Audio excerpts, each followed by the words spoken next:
Hello, everyone, and welcome to Radio Dead Air Tech Q&A. You've got questions. We've got guesses. I'm Nash, been doing this ridiculous shit for, oh my God, 25 years almost. But in addition to that, I'm also an IT professional. With me, as always, my producer, Mike Gearman, who also works in IT. If you have tech questions for us, you can send those to requests at radiodeadair.com. We will attempt to answer those for you. But first, we got some news. Also, I wanted to mention a quick little solution I found before we get into news real fast. So you know how sometimes, and we've had people questions about this, sometimes you get Wi-Fi or cell phone noise over your desktop speakers? Indeed. So because I broke down my setup that I had before with the mixer, and I've swapped it out to the Stream Deck Plus, I had a couple of ground loop isolators laying around, and they were 3.5 millimeter, like the ones from a car cassette deck type. And I thought, what if, and I plugged it into the back of the computer coming out of my sound card before it goes into the amplifier on the speakers, which is important because those isolators, they actually do have a little bit of a signal drop to them, so you want them before the amplifier. Not only has that ticking and noise, Wi-Fi noise, gone away completely, so has any background hiss. So yeah, it's a low pass filter. Now it does drop your volume just a little bit, which is why having an amplifier, which your desktop speakers have a built-in amplifier. That's what the noise, that's what the knob does. It's an amplifier. At least as far as they're powered speakers. But yeah, that solved it. Right. So now if that ever happens again, we have a recommendation for it because that fixed it right up. All the noise gone. So yeah. All right. First off, we were going to talk about this, but Mike brought it to my attention, and I was a little aware of this story, but mainly not really because there were no name players in it, but that's also part of the problem. So that's the porch. That's not what we want. I know it's the kitty. We don't want the kitties. Sorry.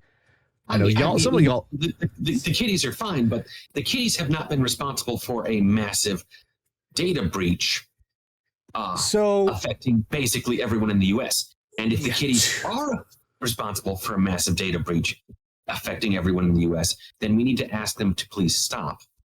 2.7 billion data records, which means if we divide that between 250,000 people or 250 million people in the United States, that's what, 100 records on every man, woman, and child?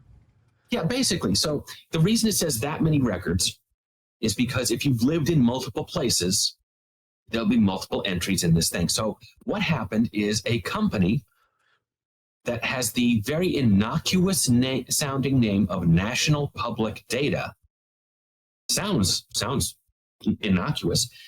They scraped the web for basically everything they can find and tie it to Social Security numbers. How they exactly get the Social Security numbers, I don't know, but they do tie it to that. And I will say correctly because I looked mine up this leak. And yeah, I'm there. So they got hacked back in April. And I say hacked in the loosest possible sense because it appears that they weren't, depending on how much you read into the class action lawsuits against them, we'll get to that in a second, they weren't protecting stuff very well. And a hacking group was attempting to sell it for $3.5 million. And it contains records for every person in the US, UK, and Canada. That may be true. And then the full thing, a full version of it was released, unencrypted. Yeah, just here you go. Mm-hmm. By someone else who said, oh, by the way, the hacking group that claimed credit for this before, they didn't do it. This other hacking group did, but here's all the data anyway. I'm like, okay, fantastic. And so What we here at Radio Dead Air recommend is that if you have the opportunity to go to the 3 credit reporting agencies, do so. And yeah, Experience, TransUnion, and what's the other one? Another one starts with an E, but it's Experian, TransUnion, and something else. Yeah, I just used all of them yesterday, and I can't remember the name of the third one. Someone in the channel will know. Well, yeah, what you want to do is put a credit freeze to keep people from opening on all 3. What that will do is that will prevent people from opening new credit lines in your name. Equifax, that's the one. Karen, thank you very much. Yeah, it's. And now Experian, TransUnion, Equifax. You will have to undo the freeze if you ever want to apply for credit or get a car loan or anything like that. Yeah. But you can schedule those and say, hey, on this day between these hours, they have tools for this. Undo this, remove this freeze. They run the report. They say, okay, yeah, you can get a car. Freeze again. Well, I mean, remember too, this is that 120 million people say that this is everybody. Pretty much, if you have a social security number, chances are it's out there. Not only that, it's associated with you and with addresses, which is one of those things they look at when you're trying to establish a line of credit. Yeah. What's also shady about this is there is a lawsuit against a company called Jericho Pictures, which apparently is doing business as National Public Data, but they don't make this publicly known. Yeah. So essentially, why would you have a company that sounds like Jericho Pictures sounds like a company indie studio. An indie studio. Yes, exactly. Jericho. We make indie westerns that are strange. Something like that. Yeah, whatever. Yeah. And they like I say, they collected all this data. They didn't protect it. One of the reasons they didn't protect it is because in this country, we do not have a strong data protection law. And we need to have that. Vice President Harris, if you happen to be watching, I'd make that a priority on your first year in office. Now, the UK does have data privacy laws. This affected the UK. If they can be sued in the UK, which is a big if, because sometimes these cross... it might go past suing to extradition, depending on how bad it is. Yeah. If they can be sued in the UK or Canada, because I think Canada has a reasonably decent data protection law too. We have nothing. We have freaking nothing. Yeah. Yes. They're going to get their asses handed to them there. It's just, it's crazy how much all of this information is. It's not just a matter of it's just out there. They had to go through so many different layers to find this stuff and just trawl it together and compile it and hold it in one place with no responsibility to look after it properly. Protect it, anything, yeah. All right. That's now the news Nash scheduled for us. Yeah, the first one here is Google's in trouble again. I'm shocked. So Google has what they have, and Google's not the only company to do this. I'm sure Apple does this and other companies that do this. There is we have the proof now. Yeah, on Google. Well, companies make agreements with influencers. That's something that everybody does, and they have programs where they sort of view influencers as a PR wing. And they sign them up and they set up, we will give you access to this. These are the conditions. These are all this to get their stuff out there in exchange for free stuff and money. But we didn't know how shady's the wrong word here. This one apparently was a big shift in how they previously handled it. So the that's why this leaked and the influencers went, what the fuck? So what this is Google has threatened tech influencers unless they prefer the Pixel 9. Yeah. Please note that if other brands are being preferred over the Pixel, We will cease the relationship between the brand and the creator. So that is, they're threatening to what it comes off at. And they say, oh, no, we didn't mean that language. It's threatening to cut off the access to the reviewers if they don't give it a proper review. Well, this backfired spectacularly. Because a lot of the influencers said, yeah, we don't want to be part of this program. Yeah. They'd rather just get a hold of the devices themselves independently and purchase it themselves to find out than participate. It's walking a fine line of your own integrity and how you present yourself to an audience, which something I consider here. I mean, I'm not being, well, I actually am. I do have a couple of brand offers I'm thinking about, but I haven't really jumped on any of those because there's a lot of conditions involved that make me a little leery. I mean, a lot of people like me. Neither of them are Newegg, so you know. A lot of people like me who are producing on YouTube and other stuff and Twitch and whatnot, we get offers all the time, and it's like it gets blasted out to people of a certain tier. Not even like a high. I'm not like a super high tier. I'm like, working class tier and some shit. They make offers, but the conditions on those always make me a little concerned. And I really hate coming off as a commercial. I really hate doing that stuff. But if I were to engage in some sort of, review for a brand or something, my Raid Shadow Legends. Yeah, Raid Shadow Legends will sponsor anybody. I've got a Raid Shadow Legends offer. I sort of like, no, thank you. The only way I could see you agreeing to sponsor Raid Shadow Legends is if they made a character that looked like you. I've been thinking about HelloFresh, though. That should be a requirement. I have a HelloFresh offer. I've been thinking about that one, but we'll see.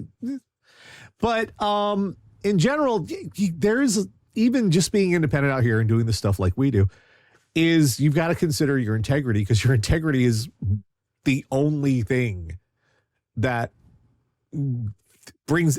That's what is the most valuable thing you can bring to doing this stuff, is integrity. That's what really brings an audience to you, as opposed to some of the giant, people will go to the giant media outlets, but they'll also come to something like this because they know someone has no horse in the race. They don't have, they aren't concerned about their livelihood. They can be able to say honestly how they feel about the products and how things are working. If like something's a piece of crap, they can say it's a piece of crap. I think this might have slipped in there because maybe Google's a little worried about this generation and a little trigger happy. Because the Pixel 9. Let me just put it this way, RuerTube. I say everyone has a price. Let me put it this way. I would prefer to do a spot for something that's sort of outside of our wheelhouse, like a non-tech thing like HelloFresh, because how are they going to? It's not like they're buying us.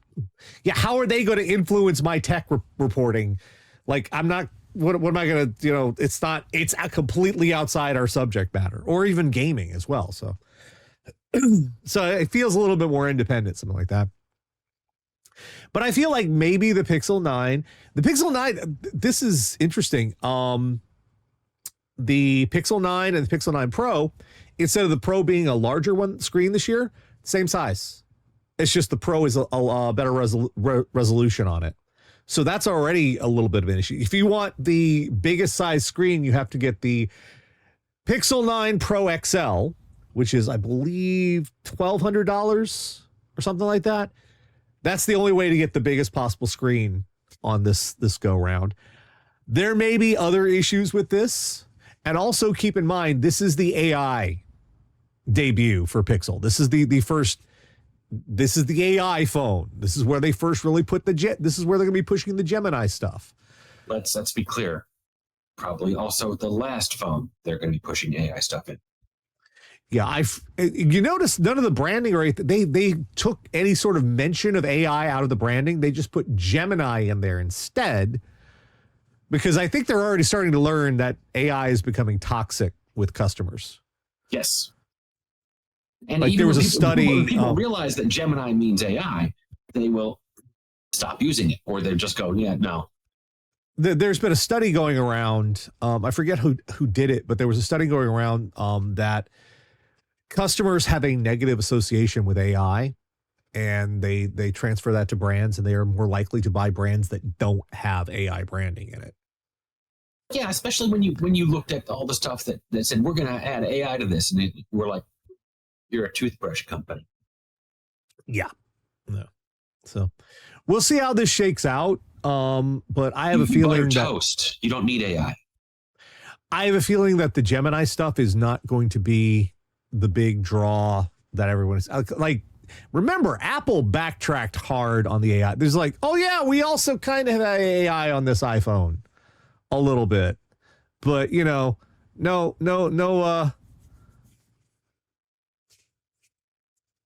pressure. Just sort of, it's in the background. You can mess with open AI or for exposure. Yeah. Anyway, circling back around to the Ryzen issues going on, and this is actually a little interesting because this doesn't just affect the Ryzen 9000 CPUs. This affects Ryzen 7000 CPUs and potentially further back as well. They haven't gotten into it and looked too much. Turns out there's a glitch with Windows. Windows 11. Windows 11, yeah. It's not a Windows 10 thing, or it could be. I don't know. I don't know if they're still worried about Windows 10. There's a glitch with Windows 11 that all right, Windows has a secret account that, because when you install Windows and you set it up and you say you give yourself administrator permissions, you make an administrator account, that's not the admin account on there is Windows. In fact, a super admin account that can do even more stuff. Now, the regular administrator account will do basically everything you ever need it to do, probably too well, because that's, generally speaking, not an account you should be logged into for your daily use, unless you. Well, the super admin account, by using the super admin account instead of just the regular account, like your regular local account that you sign into and it's got admin privileges, provided about a 4% improvement in performance for the 9700. And also not that much. This 7700 got a little bit of a boost in game performance as well. And so if we were to rewind to last week or the week before when we were talking about some of the discrepancies in performance that AMD was reporting with these processors versus what the various tech sites were getting, it was brought up that there was possibly some configuration differences, and it looks like AMD was testing in this super admin mode, and the tech sites were not. Yeah, because most people, all right, the problem with running that super admin account at all times is everything automatically has elevated privileges. Automatically. Yep. And that means if you run something in the background, the system will just assume you want it to run, including malicious applications running in the background. Which is why you shouldn't be there. Yeah, that's why you shouldn't. That's why you have the user account control, and it pops up on the screen and says, hey, this thing wants to run with elevated permissions. Do you want to let it do it? The other account doesn't do that. It just lets things go, and that's why it's concerning. The implication here is there's something in that admin account with games and Ryzen that needs elevated privileges going on. And now it is potentially a Windows bug that it shouldn't be this stuff. Right. And so if it is addressed by Microsoft, then we'll see some performance increase. Yeah. Or it could be an AMD driver thing. It could be one or the other, or it could be both. Yeah, AMD, and then the story, AMD has confirmed to hardware, is it Hardware Unlimited? Hardware in Box, sorry. Yeah. Hardware in Box, that this issue will be fixed in a future Windows 10 or Windows update. Okay, so that's Microsoft, yeah. There's no timing for this potential patch. So we won't see it, I think, in September. That's a bit too soon. but by the end of the year is not unreasonable. Now, on the other hand, a 4% increase is still not great. It raises, my opinion, it raises the reviews from meh to, well, okay. A lot of sites have been talking about this. Hardware Canucks talked about this. Level 1 Techs talked about this. The problem with Zen 5 is that AMD designed the Zen 5 architecture with server processors in mind. And that's why there is some multi-threaded performance, and maximum all-core performance has improved. And that's why power efficiency has been, they stress lower power efficiency on this. That's things that servers like. That's server computers like using multiple cores. And single core performance is not something that is paramount to server performance. Yeah. And if you want to know why, part of why AMD is focusing more on server stuff is AI. And obviously they do want to take a part out of Intel's server dominance. That is still Intel's bread and butter. That is their biggest chunk of their money comes from Intel is, that's the biggest chunk of their money is server stuff. It's a good field, especially AMD can provide something that's cheaper. Ryzen, unless and until Intel comes out with a stable chiplet design for their CPUs, Ryzen is a cheaper CPU to produce because they can divide. The chiplets can be made on the expensive process, the cores, the workhorse part, the engine part of the CPU can be made on the most expensive manufacturing process to be, the most efficient, the best lithography, all that stuff. Whereas stuff like the memory controller and the input-output and what used to be the North Bridge and all that stuff, that can be done on an older process, because it's not as demanding. It doesn't need to be the fastest. And they can combine the two, and AMD can produce chips cheaper than Intel can. So, yeah, AMD is probably looking at they can produce them cheaper and sell them comparable to Intel. So the overhead, or the margin on them is probably really good compared to what the margin on Intel. So the fact that the architecture was focused on server stuff, it makes sense, but it is disappointing for enthusiasts because really there's not a good reason as long as the Ryzen 7000 CPUs are on the market, there's not a good reason to buy Ryzen 9000 CPUs. Now, I think they will get another couple percentage performance out of there with additional driver updates and optimizations as time goes on. And again, as you said, as soon as they turn off the 7000 production lines, of course, we'll have a lot more adoption of the 9000 series. I mean, the people were expecting the kind of jump we got from the 5000s at the 7000 series. That was a massive jump in Indeed.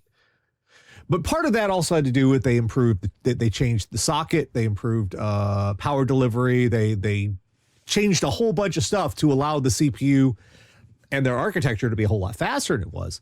Yeah, to better manage everything. And they don't have those kind of changes this time around. Yeah, it's the same socket, same chipset in some instances.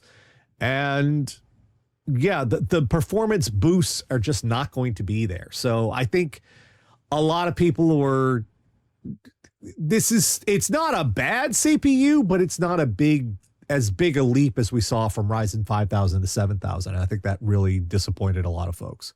Yeah, I will say, but as I said, this additional 4% takes it from meh to okay.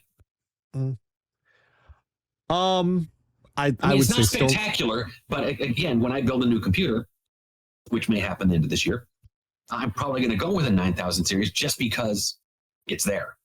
I mean, honestly, considering there's like $100 difference between the generation, it's not a small difference. Yeah. It makes more sense for most people just go ahead and get the Ryzen 7000. But Yeah, all right, last news. I'm at 5,000 right now, so me going to 9,000 just gonna be okay. Yeah, boom. Well, speaking of, if you're going to build your new system, Mike, you might want to do it damn soon because, or at least I might want to buy the memory for it soon. Yeah. SK Hynix has decided they are going to be raising the price of DDR5 by up to 20%. And the reason why is they want to. Yes. There's no reason behind this other than, yeah, okay, we can. This is one of the problems with DRAM and RAM in general. It's only 3 companies right now. Samsung, Micron, and SK Hynix are the only 3 companies making high-speed RAM right now. And because of that, they can set prices to be whatever they want. Now, that might sound to you a bit like collusion. And yes, they have been dinged on that before. Indeed, they have. And apparently they don't care because they feel like they can get away with it again. And this was just as DDR5. I think what's upsetting them is DDR5 prices started to come down to be comparable with DDR4 at this point.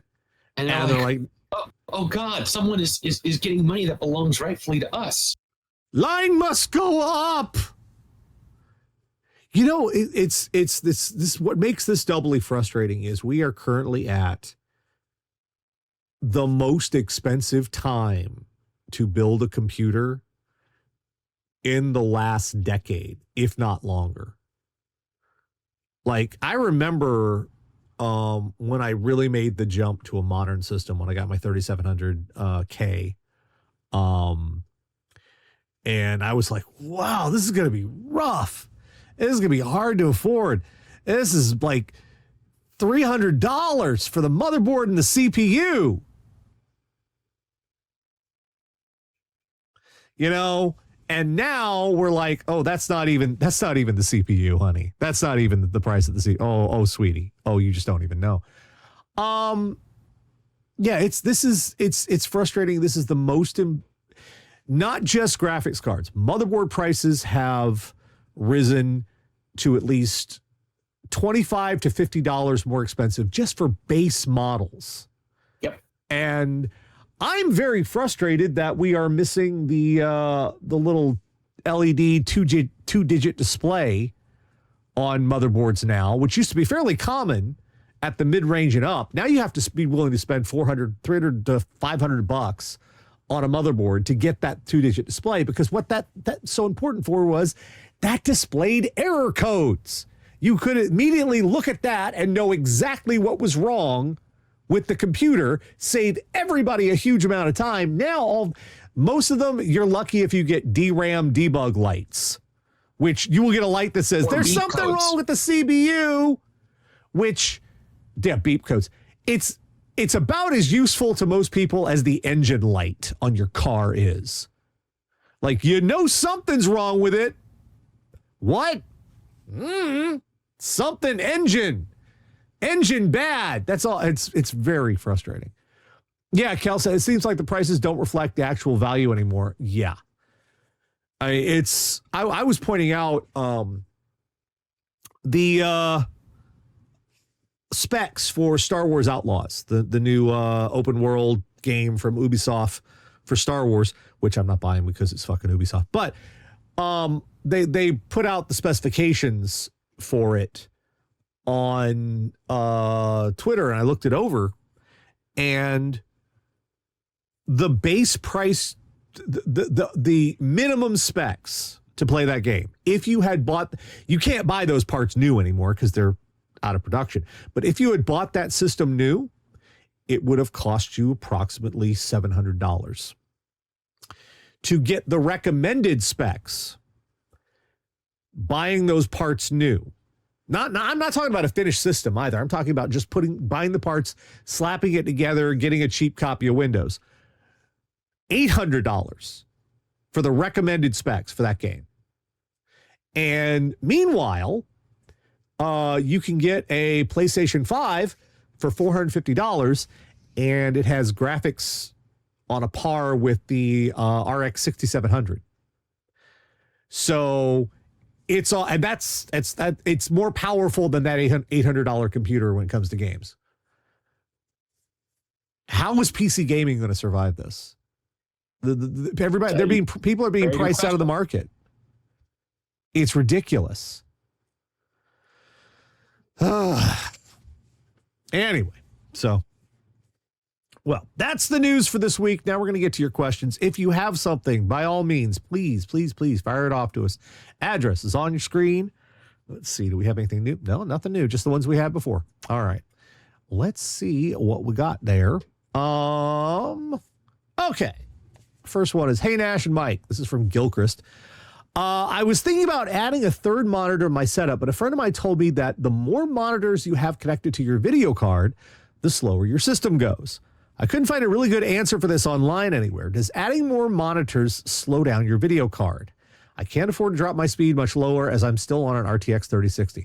Now, for one thing, still on an RTX 3060, that's wow. You're doing better than a lot of people with a 3060. An RTX 3060 should be able to handle 3 monitors without too much difficulty, unless you are talking those 60-inch curves and you got 3 of them, in which case, why are you still in an RTX 3060? The short answer is yes, the video card does have more load to process with more monitors. But is that load going to be 3 different video games at once, or is it going to be a video game, the web page that tells you, oh, the thing you missed is here, and whatever else you've got on the third monitor, 2 of which are not doing a whole lot of video processing? About, I'd say 10 years back, over 10 years, probably about the 2009, 2010 era, this held much truer. Deep. In fact, back when I was streaming back then, in order to make sure my desktop, I used multiple monitors, in order to make sure my desktop stayed relatively fast, I actually got a second video card just for one monitor. It wasn't a really fast video card. It was like a GTX 260, like a little tiny $99 video card, which I don't even know if they make those, the $99 video cards anymore, but it was a tiny little video card that handled that one monitor exclusively to prevent any hitches or stuttering. As we've gotten down the road now, that's no longer a concern. Graphics cards are powerful enough, they can handle a desktop without any appreciable slowdown. Yeah. Which is, that's the thing about adding extra monitors, is you're just drawing more pixels on the desktop. It's just stretching those out to another monitor. But, and like Mike's saying, if you decide, let's say you have 3 monitors, do you want to stretch a game out across all 3 as an ultra wide? Well, that will slow it down because you are drawing a larger resolution for a game, and the higher you crank up your gaming resolution, the more stress it puts on the video card. But if you're doing a game and desktop, it's not going to be really noticeable, not to any quantifiable degree. Let me put it this way as well. Our work computers are HP EliteBooks. They're not terribly speedy, powerful computers when you get down to it. Certainly not for gaming. They can handle 3 monitors. Now, admittedly, for most people, that 3 monitors is Outlook, a spreadsheet, Teams or PowerPoint or whatever. But they can handle it without overheating and without slowing things down. We have slowing us down as way other things like our network ops people. Yeah, just to give you an idea, when admittedly I'm running a 4080, but when my system's at idle, the 4080 is barely, it's like the amount of it being used is 1%, 2%, 3% when I'm just at idle. When it's effectively when I'm just browsing the web, doing little stuff. And I keep in mind, I have 4 monitors. Yeah. Admittedly, one of them is a tiny one over here just for chat, so I can see it just under the camera. And one of them is another tiny one in the computer so I can monitor my... I mean, you see it on the... One thing you can do is you can hit Control-Shift-Escape and bring up Task Manager. And in the lower left, if it's not already on More Details, click More Details, and then go to the Performance tab and go down to your GPU panel. And you'll see what the load on your GPU is with 2 screens, with what you're doing. Drag it over to the screen you're not gaming on, and go, oh, yeah, the GPU is actually, I mean, it's working, but it looks like it can handle a 3rd screen. Yeah.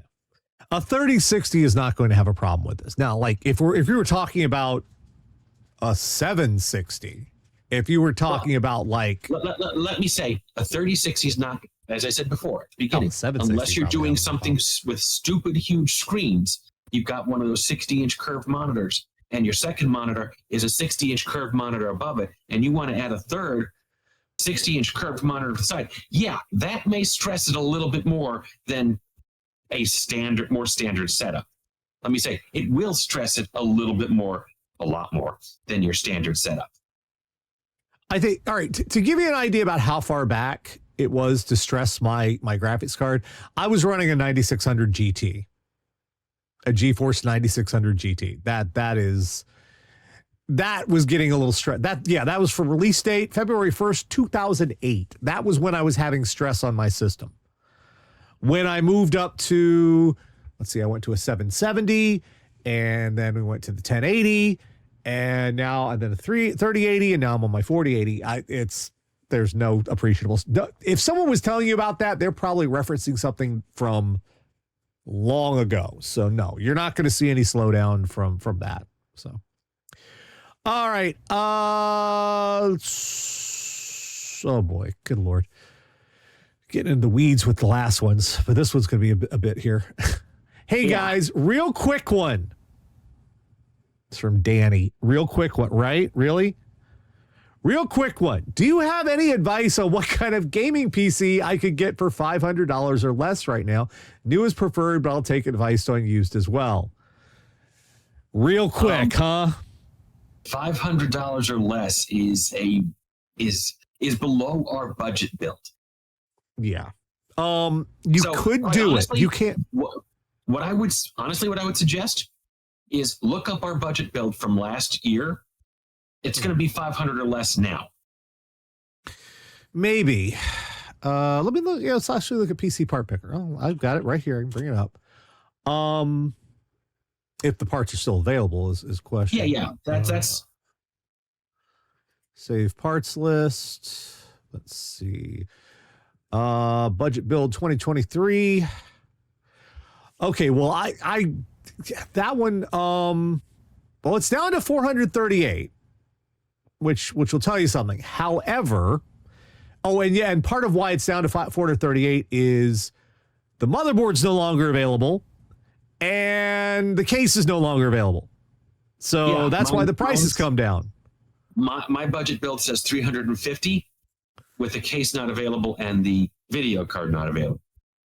Yeah. But so this would be a okay starting point, is what I would say at this point. Because you can find an inexpensive case, $50, $60 easily. Well, I wouldn't say it's a good starting because I picked the i3 12100F, and I did that with the idea that the 13th and 14th gen would be viable upgrade paths. And guess what? I'm like, oh, you can get these, you can upgrade your system later, you put in a better CPU. Guess what happened? Yeah. I would honestly right now with $500, you're looking at dropping back to the AM4 platform. That's the most price efficient way of doing it. They are the $100 CPUs are available there. The motherboards are a B450 or B550 preferably if you can get one. They're $100 and under. That's what the area you want to be looking at is the AM4 Ryzen 5000 series. However, that's a dead platform. There's no way to move forward with it. It is what it is. It's at its limit. If you get a system with a Ryzen 5000 processor, you're pretty close to at your limit. Used is probably a better option. There are some good used deals. In fact, if you can find a used Ryzen AM4 system, I would consider getting that and not spending any more than $500 on that, and consider holding on to that as a placeholder while you could afford getting a better one. And then you could take some parts from that, like the video card and the power supply and the case and whatnot, just when you upgrade to a better motherboard later. Did he say what sort of games he's playing? No, Rarity. That's all. That's the only question we got. It's the only question we got there. So yeah, it's rough out there. It's hard to even put together a budget build at $600. It was. That's what we do annually. That's our budget build now, is around $600, and it's tricky to do. I feel certain, like this year, unfortunately, I'm probably gonna have to go with an AM4 system, which is not what I'd want to do, but I can't in good conscience. I mean, I could, in theory, maybe with the 12100, because that's still a decent CPU there. Maybe I could, because then you get you get the DDR5 and you can move forward with it. But because you just need to at that point, you need to upgrade the motherboard and the CPU, but you'd have the DDR5, which going forward is better. But anyway, that's a side point. Right now, used is not bad. Make sure you get it from someplace like eBay with buyer protection. We always say that when it comes to used stuff, buyer protection is key. And I would certainly do, even if you're buying a system from eBay, particularly if you're buying a system from eBay, I would do it as a bring your own storage type of deal. If they sell you a hard drive and memory, okay. I mean, the idea that an eBay seller is going to put malware in there in the hopes that they get someone good buying a used system off eBay is a little low, but I would still replace the storage, main storage on it, just because you also don't want to know what they may not have cleaned off the machine. But yeah, it's rough out there, and a lot of people in the channel are pointing out Xbox Series S is $300, Xbox Series X is $450, PS5 is $450. Probably going to be some bigger deals on those coming into the holiday season, Black Friday. We don't know when Microsoft's going to drop their mid-cycle refresh on the Xbox, or when Sony's going to drop the PS5 Pro. So that'll drop prices on those. If your primary focus is gaming, it's hard to recommend a PC in that price range right now. Mm-hmm. You would be better off with depending on what games you're playing, you might be better off with a console. It sucks, but there it is. Now, if you're like, I don't know, you want to play something like RimWorld or Stellaris or other stuff like that, then yeah, you're probably more focused toward a PC. When's Civ 7 coming out? They announced Civ 7, I remember. When's that coming out? Anyway. I've never played one of those games. Yeah. So. Well, let me back that up. I've never played the Sims series of games. I played things like Civ. Civ 7, Civilization 7. Oh yes, those I played. Yeah, that's PC stuff, and Stellaris, that's PC stuff. But yeah, that's the best we can tell you, Danny, right now, because it's rough. You get your budget to 600. It's a little easier, but it's still kind of tricky. New, used, you're looking at some sort of AM4 system will be probably a good idea. AM4 5000 series, you can probably find used in the $500 range. Probably not going to have the best graphics card in there, but it's going to have a starter card in there. Maybe you can find some deals if you look around, but you're looking at Ryzen 5000 definitely. That's probably where you're going to find the most, it's still being supported, which is good, but that's where you're going to find the most that you can afford. Oh, this question, this last one hurts. This hurts. Why does this hurt? God damn it. All right. This hurts. I mean, I think I know the answer, but okay. All right, if you got a good answer for this one just hurts my head. And I work with video rendering, so that should tell you something. Hello, Nash and Mike and Grady. Other cats are being, shunned. I understand. It's fine.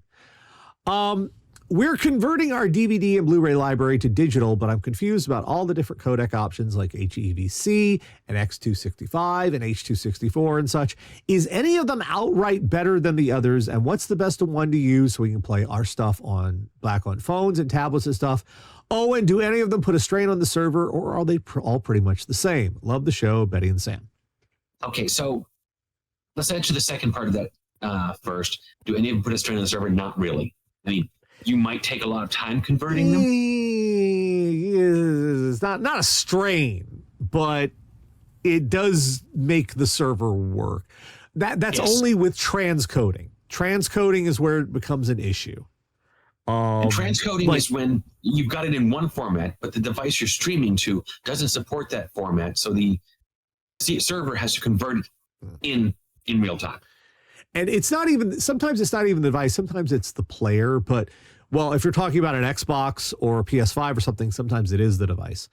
Okay, let's try and back up and define a little bit of this for you. The codecs, what does codec stand for? It's a acronym. Is a portmanteau. It's not an acronym. It's a portmanteau of coder decoder. Coder decoder. Yeah, this is how you encode video into a format that it includes. You can't just do raw video. You can. Raw video takes huge. Up a lot of space. Just get a raw 4K image, a raw 4K video file, or 1080p video file raw. And we're talking like a few minutes. Huge amount of data. You can't do that raw. There's formats to do it raw. AVI tends to be the format that's still raw, and there is a raw format. The point is, those are big files.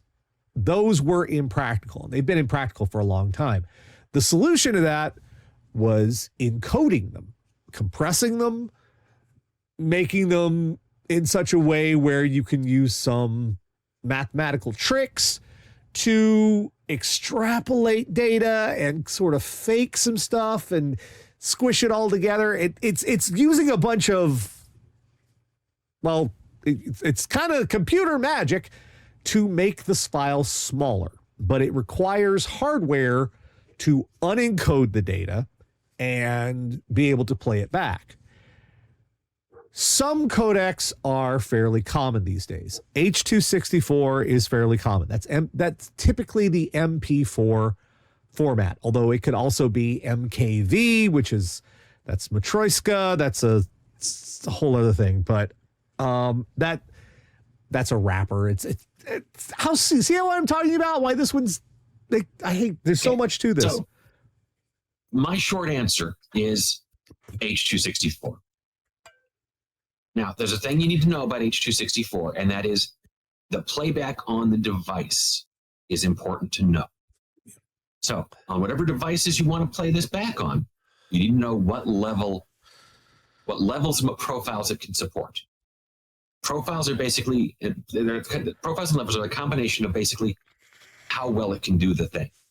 3 profiles are baseline, main, and high.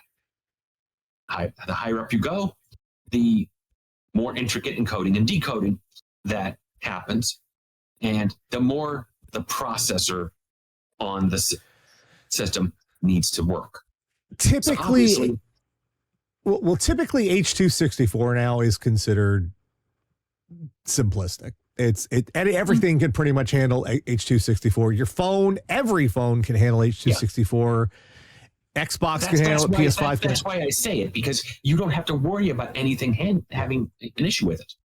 That's the simple one. The advantage to others like HEVC, the X265, the advantage there is those have managed to take really big files and squish them down even smaller.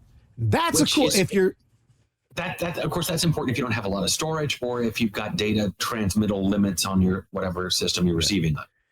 If you're setting up a home media server or library, whatnot, and you're hard up on space, X265 can help. It can make, number one, it can make big files smaller, but it can also make impractical files practical. Like, for example, 4K. 4K, if you want to do a full 4K in H264 to make it look really good, to make it look like it came right off the Blu-ray, sometimes that's a 24 gigabyte file. Yeah. Now, you'll have no problem streaming it to anything you want. Any device will be able to do it natively. We'll come back to that native streaming. That's kind of a thing there. Any device will be able to handle it, but it'll be a ginormous freaking file. X265 can take a file that big and bring it down to, say, 4 gigabytes, which is still pretty big, but if you're concerned about 4K, you can get that sort of playback and it'll look really good, but it won't be gigantic. Now, the issue, and this is why we say which device can handle things, is native playback. A lot of the streamings, I know Plex does this. I'm pretty sure the other one, what is it? One starts with a K. I forget so many things. It's the there are a couple of different media streaming server setups. What they can do is you can store the file as, say, X265 or HEVC, a much more efficient format, better file size. Jellyfin, that's another one, yeah. Kodi is the one you were trying to remember. Yeah, Kodi, that's it. That's what I was trying to remember. But what your server can do is it can say, okay, you've got a phone here and it does not support the X265 codec and the player doesn't support it. What am I going to do? Well, on the fly, I'm going to tap your CPU of this server and maybe the video card, if you have a video card in the server as well. I'm going to tap the hardware. And what we're going to do is we are going to re-encode this file as an H265 MP4, and that'll play on your phone and that'll play on anything, and it'll still be stored as X265. Now, that's transcoding. It's on the fly. It will take that one format and convert it to another one that any device can use. The catch is you have to have hardware that can do it. If the hardware is fast enough, you don't even notice it. It does a little bit of a buffering and then boom, there you go. If it's not, there will be stutters and hitches. You might have to hit pause for a few minutes and let the buffer fill up, and then you can play because the hardware is having a hard time taking the one format and switching it to another in real time live as you go along. So whatever server you get, the nice thing about this, I'm not going to say blanket, but if you have an Intel server, even like a few generations old, like a 7000 series, 8000 series Intel, they have, what is it, Quick Encode or Quick Sync? I think it's Quick Sync is what it's called. Intel designed it so that it can use the integrated GPU that's built into the CPU to help with transcoding, and it speeds it up a remarkable amount. And AMD has worked on this, but Intel's Quick Sync is more of a standard. So for a server, you get an older Intel system, and it probably costs you a little bit less, but they're very efficient for the transcoding stuff. If you have space, understand the other thing, the better the quality that you encode your media files into, the bigger the file is going to be.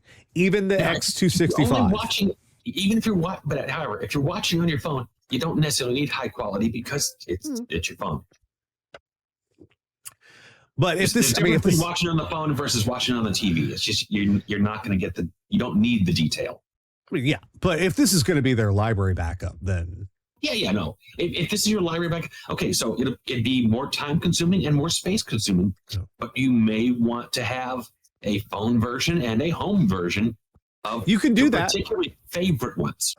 that is, if you have the space to do it, that's a nice compromise. You can encode your file as a smaller format with lower resolution, and that will be a smaller file, and it can play. The computer won't have to transcode on the fly.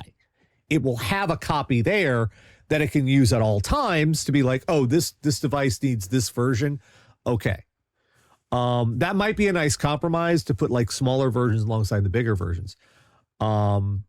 Personally, I would feel like we are moving toward X265 becoming a standard and getting more accepted. We also have, what is it, AV1? AV1 is catching up too. That's, the one that all the new video cards are set to. That's the one that YouTube's going to be moving to, the streaming format and the encoding format. So that's coming as well. And I suspect when YouTube does that, they'll want people to give them more money during whatever they're doing. Yeah, something. I know Twitch is working on trying to get AV1 streaming. The advantage to AV1 is it's better compression. You get a better video quality for less bit rate, which is really nice because then you don't have to spend as much on bandwidth. And it's, you don't have to send as much data. They don't have to transmit as much data. Near and dear to your heart. Fucking video streaming bandwidth. So yeah, that's if you're worried about going forward, having him on X265 is the way to go. If you're worried about compatibility, either do it in MP4 with H264 or make a separate smaller file for different devices. But yeah, just see this. There's so much to it. It's so complicated.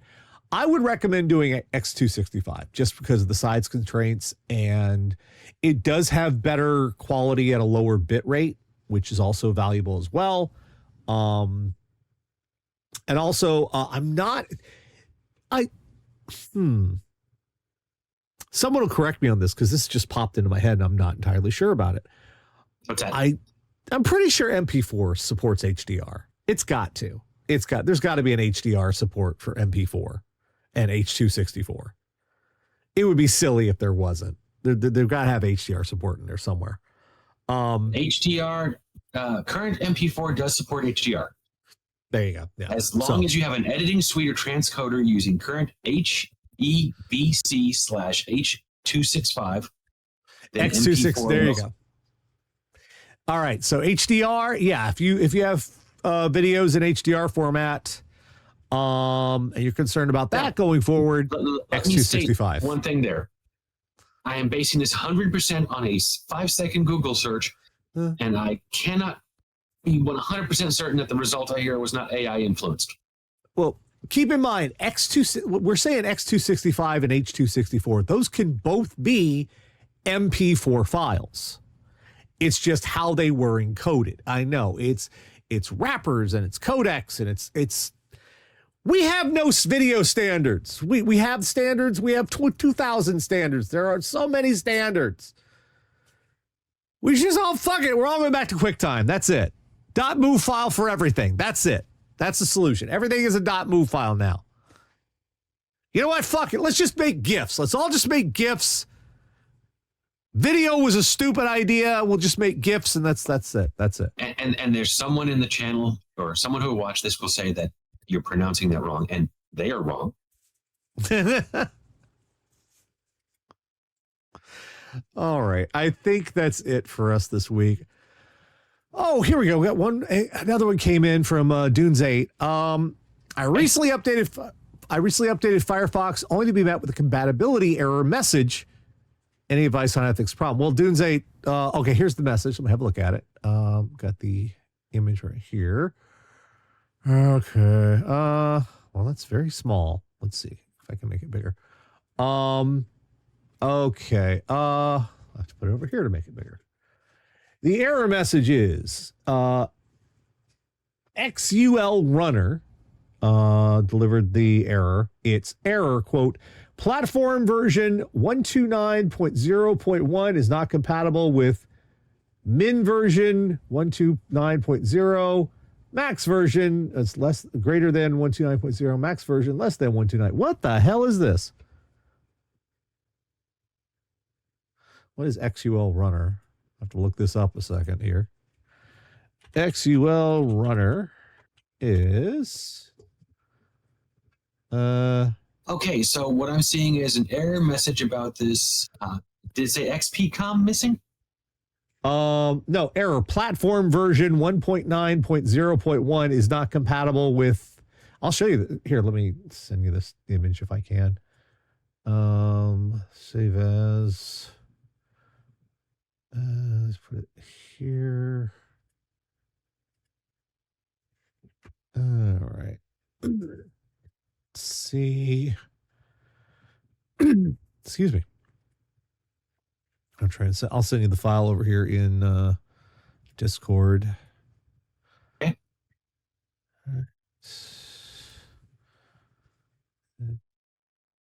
Oop.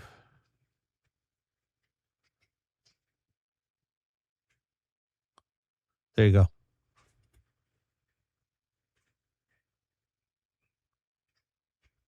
Pops up every time I try to open Firefox. Okay, so what I'm since I haven't seen the error yet, it's not coming through on Discord for some reason. Hasn't come through on Discord. Hasn't come through on Discord. This is. Oh, hang on. Something just beeped at me. Something just beeped at me. Okay. Platform version. Yeah. Okay, so what I'm seeing on various sites about this is what you do is you uninstall Firefox and reinstall it. Okay. And it's because, yeah. Now, you might want to go look for your logins and passwords and make sure you're saving those off. An uninstall shouldn't delete them, but just to be on the safe side. Just to do a Google search and where does it store them. And I believe it stores them both as JSON natively or maybe a database file. But yeah, it should just be as simple as an uninstall, reinstall, according to everything I'm finding about this. And this error has been Moz backup, yeah. Otaku boy, Moz backup. That'll do it. That'll get your important info off and save it for you. So I'm seeing this going back a few years where this error pops up with different version numbers, and all it is a borked update. Okay, so an update went bad, and the best way to fix it is uninstall and reinstall. Okay. Oh, there we go. That was actually easier than the damn codec question. All right. Well, that is going to just about wrap it up for us tonight. Thank you all for being here. I hope you had a lot of fun. We'll be back next Saturday at 9 p.m. Eastern. If you have tech questions for me and Mike, you can send those to requests at radiodeadair.com. Until then, we'll see you next time. Good night, everybody.